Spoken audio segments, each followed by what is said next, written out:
Sa panahon natin ngayon dahil mahuraw at mainit yung araw, isortihe lang kung tumurok at mabuhay yung palay. Pero kahit hindi pa kami sigurado kung ulan na ba, ay nagpugas na kami. Kung ulan man ay meron na tayong gahin na linagay sa lupa. Kaya for today's video kabaktas, samahan nyo naman ako dahil pupunta kami sa uma ni tatay para magpugas. Pero bago nga pala kami pumunta sa uma ay pinagkape muna namin yung mga tao na pupunta sa aming pugas. Pugas kasi para sa mga wala pang alam ay libre kape, libre pagkain para sa mga pupunta sa pugas namin. Ganyan kasi ang ugali dito ng mga parang-uma. Kapag nagpupugas ay libre kain, libre kape, libre erimnon. At kung sila naman ang nagpapapugas ay ganun rin. At dahil natapos na ako magkape kaya umalis na ako kaagad patungo sa aming uma. At dinala ko ng aming alat na ang laman ay gahe. At para nga pala sa mga wala pang alam, ang gahe nga pala ay yan ay salitang waray. Ang ibig sabihin ay seeds ng palay.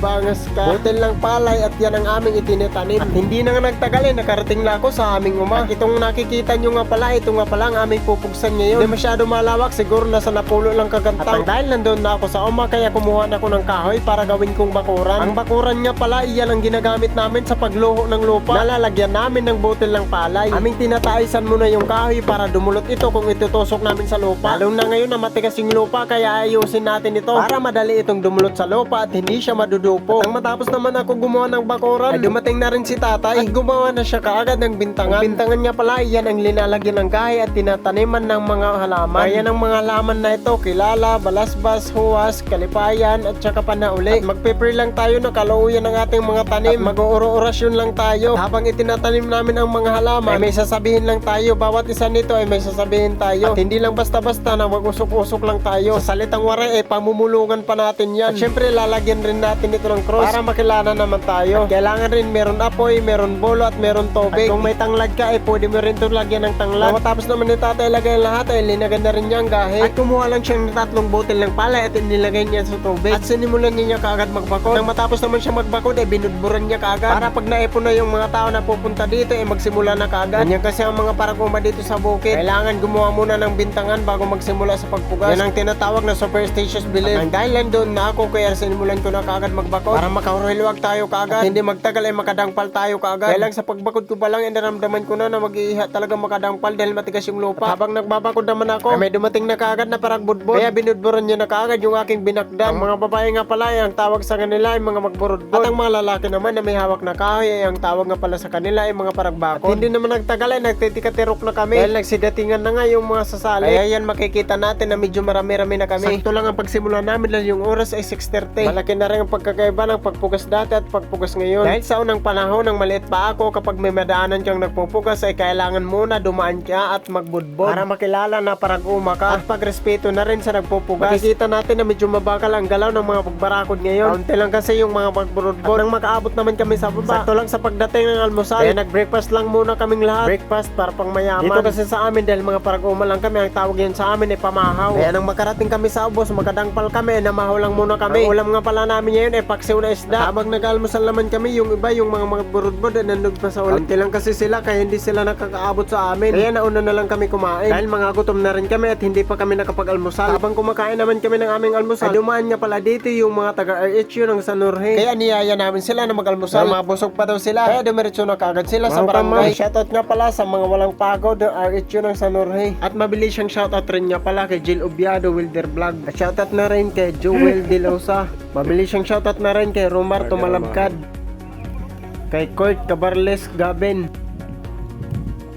At mabilis ang shoutout na rin kay Adrian Baluloy Borden at pati na rin kay Matmat Borden.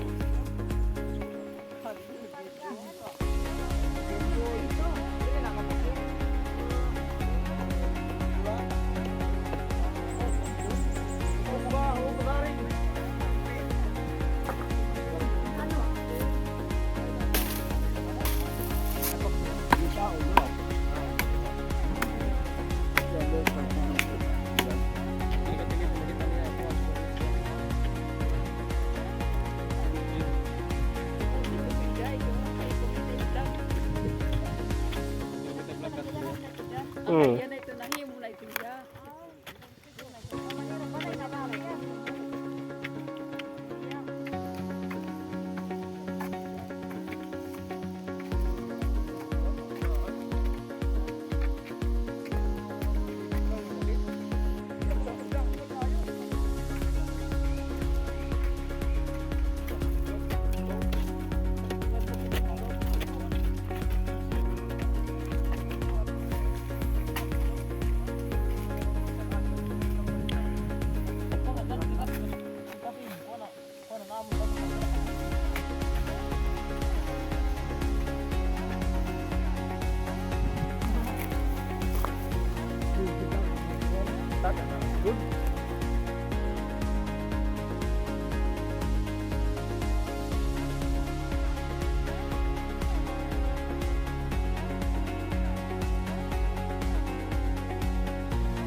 Sa warela bulaway.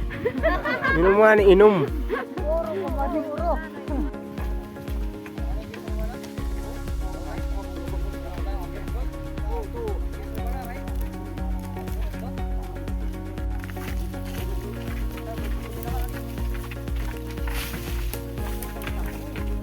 Kami ibang bansa.